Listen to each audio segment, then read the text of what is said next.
milhões, não têm capacidade de perceber em si mesmo o desejo que tem de viver nesse caos. Porque quem elege esse governador atual de São Paulo, quem elege o governador do Rio de Janeiro era o vice do outro, que saiu do governo corrido por corrupção. Que era um juiz, né? Que era um juiz.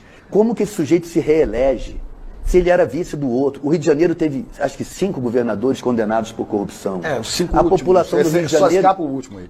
Ela elegeu estas 5 pessoas. Eles não chegaram lá sem serem eleitos. E elegeu o Jair.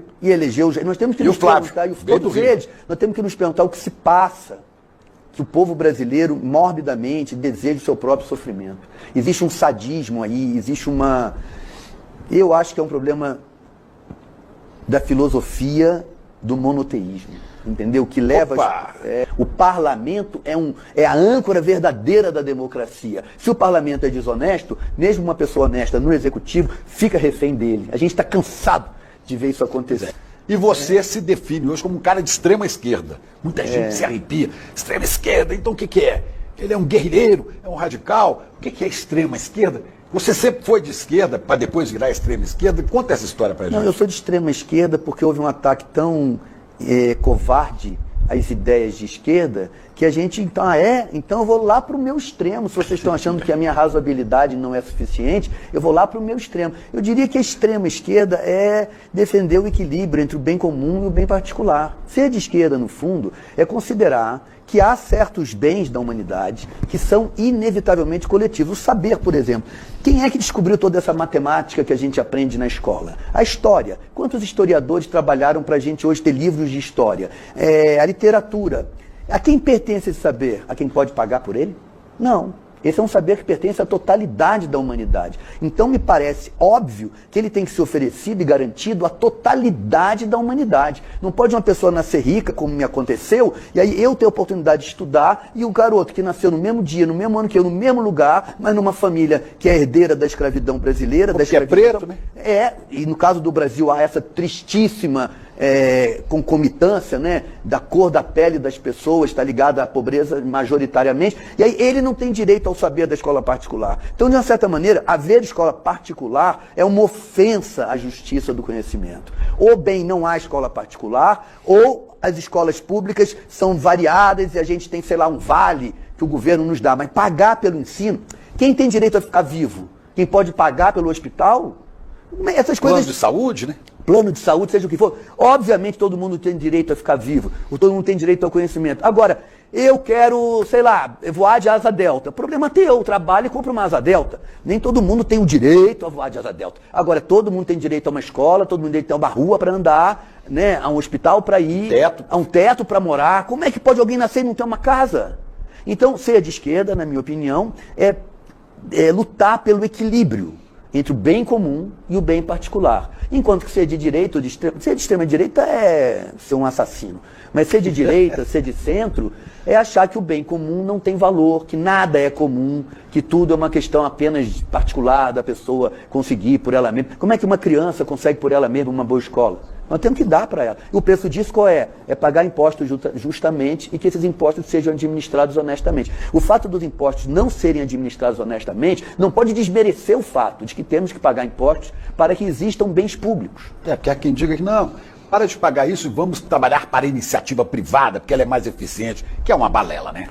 A iniciativa privada é mais eficiente para os interesses dela mesma, né? Eu nunca vi nenhum grupo de médicos construir um hospital para atender a população pelo custo do tratamento. Não, eles constroem hospitais para terem lucro. O SUS não é para ter lucro. O SUS é para atender a necessidade da pessoa. Então a iniciativa privada é mais eficiente no interesse dela, não no interesse coletivo. E quando ela está em risco, pede socorro ao Estado. Né? Agora, que o Estado fracassa também é verdade. Esse é o drama, na minha opinião. Eu falo isso, o que desmoraliza os pensamentos de esquerda é a corrupção feita em nome de ideologias de esquerda, que também temos que admitir, não é pouca. O que estamos vivendo na Nicarágua, por exemplo, eu sou da juventude, na minha juventude, aquela revolução sandinista era uma coisa que a gente comemorou como uma libertação imensa. Que grande susto ver aquilo se transformar num regime extremamente autoritário hoje em dia, pelo menos pelo que me chega, pelo que eu consigo saber. A Venezuela, por mais que seja muito complexa a questão lá, Nenhuma ditadura me convence que é pelo bem do povo, Chico. Eu acho que toda ditadura é pelo bem do ditador. E o grupo que é o ditador se associa, sabe? Então, as ideologias de esquerda ficam muito maculadas, muito difíceis de serem defendidas diante de certos fatos que realmente são verdadeiros. Quer dizer, há muita criminalidade feita em nome do bem do povo. Mas pela direita, mais ainda. Então, como eu costumo dizer, eu acho, nós ainda não conhecemos a justiça social. Mas você é de uma família de alguma posse, uma família rica. Rica. E que você foi? Como é que você virou um cara de esquerda? Meu e agora pai, minha mãe, meu avô, todo mundo na minha família era de esquerda. Eram contra Salazar? Porque não, era absolutamente, eram democratas, mas eram pessoas razoáveis. Na minha família eu fui educado de uma maneira, eu acredito, bastante razoável. Não havia dogmatismos, não havia absolutismo, não havia negacionismos, quer dizer, as revoluções africanas, por exemplo, que libertaram as colônias. Aquelas colônias que fabricaram esses países com fronteiras meio absurdas. Quantas dessas revoluções não fracassaram porque ditadores, agora eles exploram o próprio povo deles, que antes era explorado pelo colonizador. Então esse tipo de evidência, na minha casa, onde eu fui educado, ela nunca foi negada. Porque isso tem muito a ver com Paulo Freire, né? Da pedagogia do oprimido. Sim, esse é um pensador fundamental, né? Pois é, o oprimido carrega em si o gene do opressor. E se ele consegue ascender na escala social, provavelmente ele vai administrar os outros como ele viu, porque ele aprendeu isso. Ele vai se tornar opressor. Né? Sem botar o dedo na cara de ninguém, mas a pessoa que sai da pobreza, a pedagogia do oprimido, eu li aquilo tudo. Quando você sai da pobreza e você ascende para o mundo da riqueza, você ascende para o mundo que produz pobreza. Claro. É muito complicado, não estou julgando as pessoas, pelo amor de Deus. Agora, é muito complicado você ascender para o mundo que produz o que ontem era a tua vida. Como não usufruir desse mundo sem ser conivente com a injustiça que ele produz? É muito complicado. Agora, é complicado também para mim. É complicado para você, é complicado para qualquer pessoa que consegue botar a cabeça um pouco acima da linha da pobreza. Como eu agora não produzirei pobreza, a pobreza da qual eu consegui escapar. Então, de fato, mais uma vez, o bem comum. O que nos enriquecerá será a melhoria, na minha opinião, do bem comum.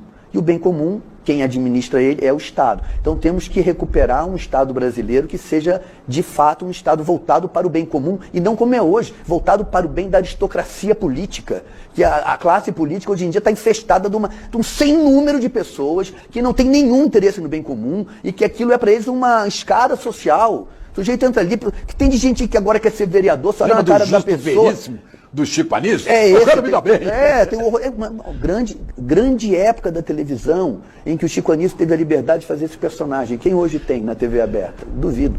Pois é, você falou importante para esse fundamental, primeiro bem para ser distribuído, é da educação mesmo, né? Aqui se chama ICL, Instituto Conhecimento Liberta, inspirado num lema do José Martí, o libertador de Cuba. Claro. Solo el conocimiento liberta. Só o conhecimento liberta.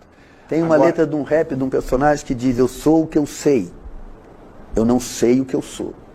Sou a sobra da sombra do que sobrou da poça de sangue do filho do meu avô. Quer dizer, se você mata o pai, aquela pessoa lá que tem 5, 6, 7, 8 anos, que vê o pai desaparecer, dificilmente conseguirá construir uma estrutura psicológica isenta dessa mágoa, desse ressentimento. E o próprio conhecimento que ela deveria adquirir se torna um conhecimento muito distante do que faria ela feliz. Então, eu diria que interromper imediatamente a violência policial que mata as pessoas no Brasil é até anterior à educação. Até para que uma criança tenha paz de espírito de aprender, o pai e a mãe dela não podem estar debaixo da violência policial que é diária, que é constante. Nós temos uma polícia extremamente antiga, uma polícia preparada para um outro mundo, uma polícia que não tem nenhuma compreensão da função dela, que é uma polícia manipulada pelos líderes políticos para manter a população eternamente com medo. Outro dia na Zona Sul do Rio de Janeiro, absurdamente, 2 motos da polícia começaram a parar carros. Isso tinha que ser, na minha opinião, absolutamente proibido. Ninguém pode ser suspeito por suposição. Uma pessoa que não fez nada, que está andando na rua, pode ser 3 horas da manhã, a polícia não tem nenhum direito de pedir a ela, nem de perguntar as horas. Dirá de pedir um documento, entende? É ilegal. É absolutamente ilegal. Mas os governadores não tem interesse algum no bem-estar da população, tem interesse em manter uma aparência de segurança, não é? Permitem que a polícia continue agindo assim. E as polícias não têm controle, o polícia